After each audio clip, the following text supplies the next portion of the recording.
O conceito de transformação de um sistema físico qualquer, e aí não importa qual seja o sistema físico, pode ser, por exemplo, um elétron no átomo de hidrogênio. Ora, o conceito geral de transformação de um sistema físico é o seguinte: se um sistema físico estava originalmente num estado A, e esse estado A pode ser tanto um estado descrito pela física quântica ou pela física clássica, isso não importa. Então, se num determinado instante de tempo, poderíamos até chamar de TA, né, o sistema está no estado A, e se depois de algum tempo o sistema se encontra num estado dito B, dizemos que o sistema experimentou uma transformação. De forma que transformação é sinônimo de mudança de estado. Veja que aqui nós não estamos nos referindo ao sistema, se ele é macroscópico, microscópico, não interessa. Se o estado do sistema muda, então dizemos que o sistema experimentou, passou por uma transformação. Ora, um sistema físico qualquer pode experimentar uma série de transformações. Por exemplo, se eu tenho aqui no átomo de hidrogênio e ele está num estado, digamos, excitado, então ele pode passar por uma série de transformações, né?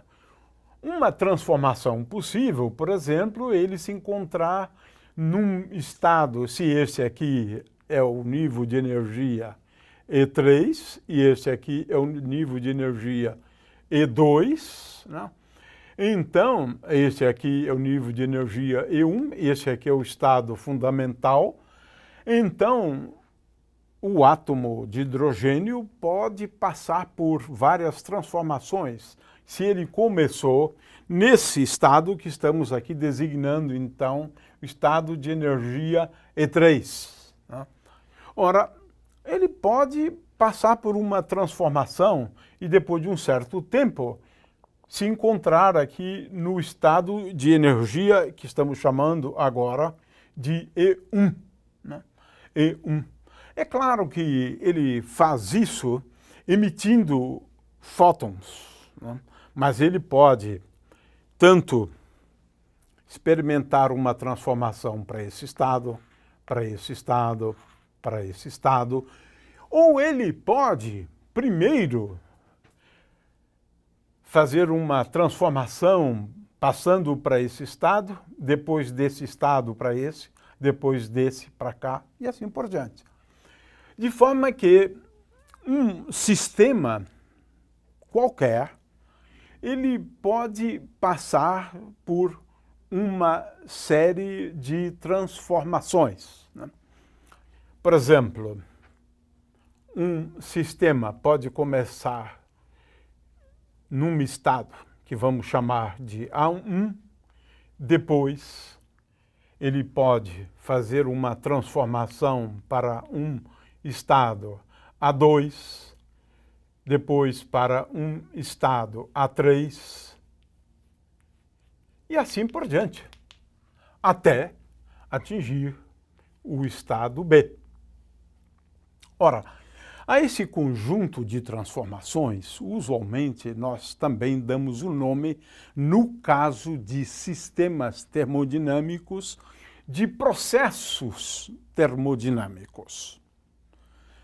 Nós estamos falando aqui de uma sucessão de transformações. Ora, sendo esse conjunto de transformações aqui definindo processo ou processos termodinâmicos, muitas vezes nós queremos definir o que chamamos muitas vezes de processos reversíveis e processos irreversíveis, né? Ora, vamos começar definindo, então, um processo como sendo reversível. E agora estamos falando de uma maneira geral, né? Ora, digamos que eu tenha aqui uma sucessão de transformações definindo todo o processo, e esse sistema pode ou não ser um sistema termodinâmico. O que eu vou dizer aqui é bastante geral, né? De forma que esse sistema é tal que ele começa com um estado A índice 1 e atinge, depois de um certo tempo, um estado B. Agora, se o processo inverso for também possível, e se ele acontece, ou seja, o sistema agora passa do estado B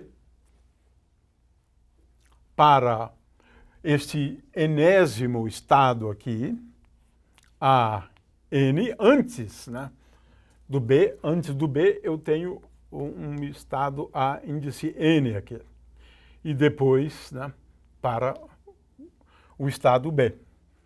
Então, de B ele passa para AN, de AN ele passa para AN-1, para A3, depois para A índice 2, finalmente terminando em A1. Ora, ou seja, se o caminho inverso das transformações forem possíveis, forem viáveis, nós dizemos que nós estamos falando de um processo que é reversível. E esse é um conceito. Para esses processos, na realidade, podemos dizer que quando a gente olha um filme, e agora a gente olha o filme rodado de trás para frente, aquilo também pode acontecer. Se algo acontece numa direção, esse algo pode acontecer na outra direção também. Nesse caso, nós estamos falando de processos, né, de um conjunto, de uma sequência de transformações que tanto pode ocorrer num sentido quanto no outro. Estamos falando, nesse caso, de processos reversíveis. Se ele acontece numa sequência, a sequência inversa também é possível, de forma que nós não vamos conseguir reconhecer, né, se o sistema tem uma preferência, ou seja, se as coisas acontecem só numa direção. Na direção oposta, isso não é possível. Agora estamos falando de processos irreversíveis. Olhando uma sequência, a sequência inversa não é possível, não acontece. Ora, isso aqui vale também, esta definição vale também para sistemas termodinâmicos. Quando nós falamos de um processo termodinâmico, temos ali um conjunto de transformações acontecendo no sistema, e quando essas transformações puderem ocorrer em qualquer dos dois sentidos, nós dizemos que esse é um processo reversível. Caso contrário, Temos uma direção só. E o sentido oposto não é possível. Nesse caso, então, estamos falando de processos irreversíveis. Mas essa aqui é uma definição bastante geral, porque eu não estou me referindo a um particular sistema. É claro que isto aqui se aplica para sistemas termodinâmicos igualmente bem, mas eu posso falar de processos reversíveis e irreversíveis de uma forma bastante geral, bastante abrangente, portanto. Muito bem. Falando de processos termodinâmicos, né, nós usualmente caracterizamos alguns processos e, aliás, damos nomes a eles em função das suas características.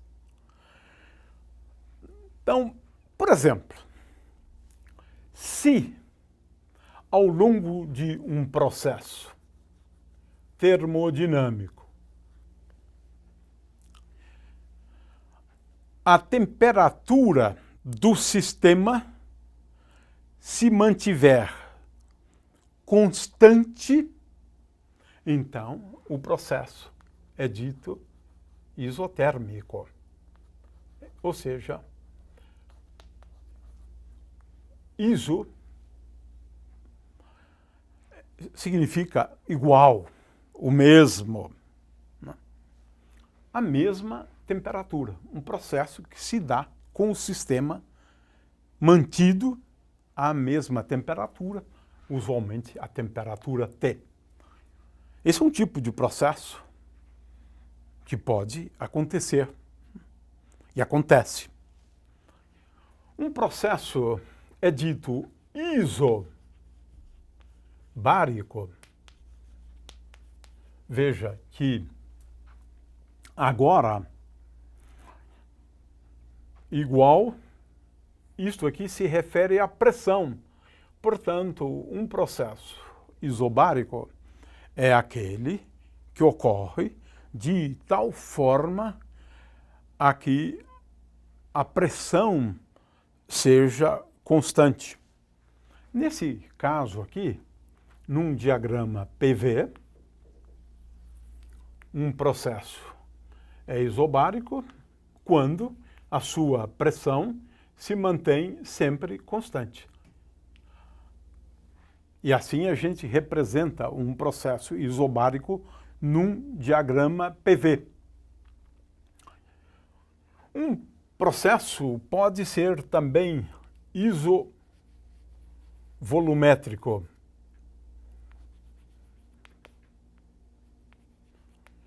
Ou isocórico, ou isométrico, existem vários nomes, né?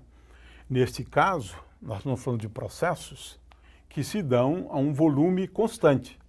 Assim, num diagrama PV, esses processos são representados assim, processos que ocorrem, né, a um volume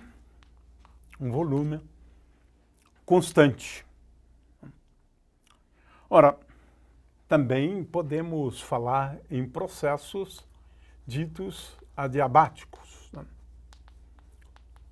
O que são esses processos? Eles ocorrem de tal maneira que o sistema não troca calor. Não troca calor. Então, usualmente, eles são representados assim. ΔQ igual a zero. São processos também de interesse, né? Processos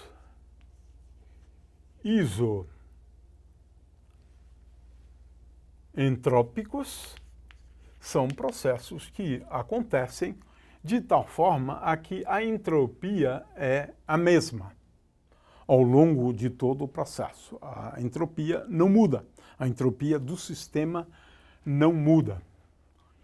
Finalmente, falamos de processos cíclicos.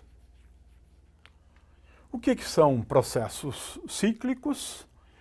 Você começa com uma sequência de transformações, A1 indo em A2, mais A1 vai em A2, que vai A vai em A1, que vai em A2, e assim por diante. Mas ele é cíclico se ao término do processo você volta ao estado inicial. Portanto, seria o análogo do estado final coincidir com o estado inicial. Ou seja, o estado final coincide com o estado inicial. De forma que você tem um processo, um conjunto de transformações, de tal forma que o estado final coincide com o estado inicial. Ou seja, tudo volta a ser como começou.